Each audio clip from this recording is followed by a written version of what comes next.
Massachusetts state bird. Black-capped chickadee. Scientific name, Poecile atricapillus. The black-capped chickadee is a small, non-migratory, widely distributed throughout North America, ranging from the northern United States to southern Canada and all the way up to Alaska and Yukon. It feeds primarily on insects and seeds, and is known for its ability to cache food for use during the winter, and can remember where they have hidden their stored foods for up to a month. The black-capped chickadee was designated the state bird of Massachusetts in 1941.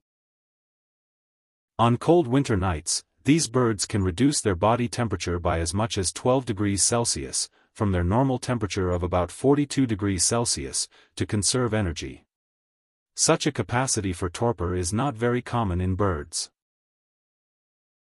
Black-capped chickadees build nests in tree cavities, with the nesting season starting in late April and lasting until late June.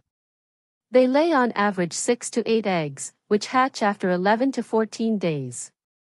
Juveniles fledge 12 to 16 days after hatching.